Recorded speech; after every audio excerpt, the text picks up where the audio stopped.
الراجل انا قعدت 50 سنه من عمري ما راتش مره متطلقه، ما راتش واحد طلق مرته، حتى اللي مرته كانت مع الشلش ما كانش هيتجوز عليه، كانت عندها الناس نخوه والحريم عندها نخوه. من دلوقتي العيل هيخرب البيت وواخد البت على حب، والبت خدها على حب، وما ندوس البت من غير رضاها، والبت تاخد من تهواه علشان تعرف تطيعه وترعاه، ويروحوا سيوط ويروحوا البداري، والليل طول يحكوا في التلفونات، وغانوا شركه فودافون، وغادوا شركه مش عارف اسمها ايه بتاعه التلفونات، وداي وتاخد شهر وبعد كده طلقوا ليه؟ ايه السبب اللي خلاكم تطلقتوا وانتوا واخدين بعض على محبه غصب عن عين ابوك وغصب عن عين ابوه، وخدتوا بعض على محبه واراده، وقلنا ما حدش يقف قدام اولاده ولا يتدخل لهم في شؤونهم واللي عايزين يعملوه وكذا وكذا وكذا وكذا. والله العظيم الحريه ما تتعطي الداهل، والله العظيم اذا اتعطت الحريه للداهل زي اللي عطيت بندقيه لواحد مجنون،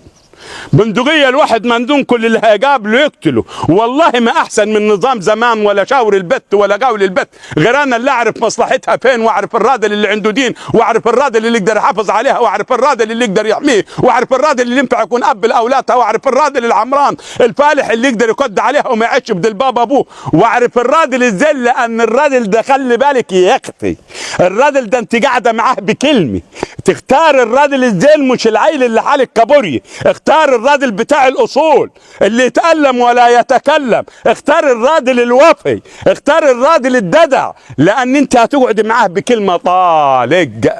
ابو عيالك، اختاري سندك زين، اختاري عزوتك زين، الراجل المحترم. فكانت المرة تقول لبنتها اوعي لو جوزك ضعف، قوم المرة كان يضعف دوسي ينام على الدكة ولا على السرير وهي قاعدة على الأرض، لا يمكن تنام، لا يمكن عينها تشوف النوم، لا يمكن تغير دلبيتها اللي لابساها، لا يمكن تتسبح ما دام دوسها عيان، وانفجر دوسها تقول له ما يهمكش كفاية سلامتك، أهم حاجة راسك ما دام قاعدة الراس تلف العمامة يا عصابة راسي، وإيه اللي ناقصني؟ إحنا تمام التمام والحمد لله، وتقعد تضاري قدام خواتها وقدام أهلي، وتقعد تشكر في دوسي،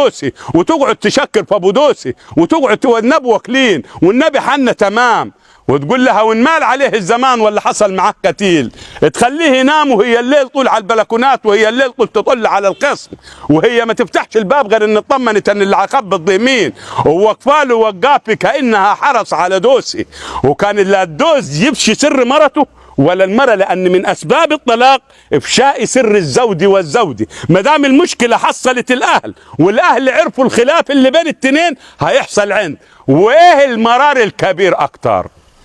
على إن هناك البعض من النساء الحاليات، ولا إيه باللغة العربية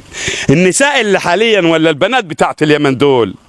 تتدلل على زوجها عندما تعرف فيه الإقبال عليها، أول ما شفته أنه مقبل عليها وعايزها وناوي عليها الليلادي وطالبها، تروح متدللة عليه، تقول له ده عمتي عفليها، ده عمتي اغسل لها برجليها، ده عمي عودي لهم، ده البهايم ما تبنت لهمش، ده المهم تعمل مسبلي. هتتدلل ليه يا اختي؟ هتتدلل لأن هي ساعة ما خدت الواد على طول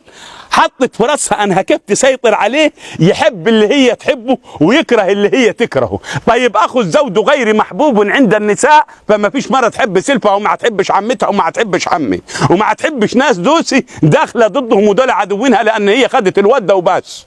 طيب وبعدين، طب هو عايزها تحب امه وتحب ابوه وتأدي الواد مع اخته لما تيجي هيروحوا مختلفين، فقالت له تعالى نروح ضغط ده عند بيت ابوي الا دي، ولا ده ماما تعبانه تعالى احنا نروح نشوفها، ورفض. تتدلل عليه وتسقي الحمضل، ياخد بعضيه ويطلع ينام وهي تديه الساعه 11 يقوم يعدنها بكتله زيني، تقوم تروح ماسكه التليفون متصله بامها ضربني يمايا وحصل وضرب ودي، تقوم امها ماسكه قال لي مالكش ناس ولا الكشات، تقوم امها ماسكه التليفون وتروح متصله بامه، تقول امها خبر ايه يا بنت في ايه؟ تقول لها ولدك هيقول لي بنت مالهاش اهل، هوريها ان فيه رجاله ولا ما فيش، وهخليهم يعملوا له ويسووا له وحصل له ودراله. ولا البت قادره تقول ليه الكتله خدتها، ولا الراجل قادر يقول عطيتها الكتله ليه، وتروح كبيره المشكله بين التنين ويروح حاصل فيها الطلاق بين التنين.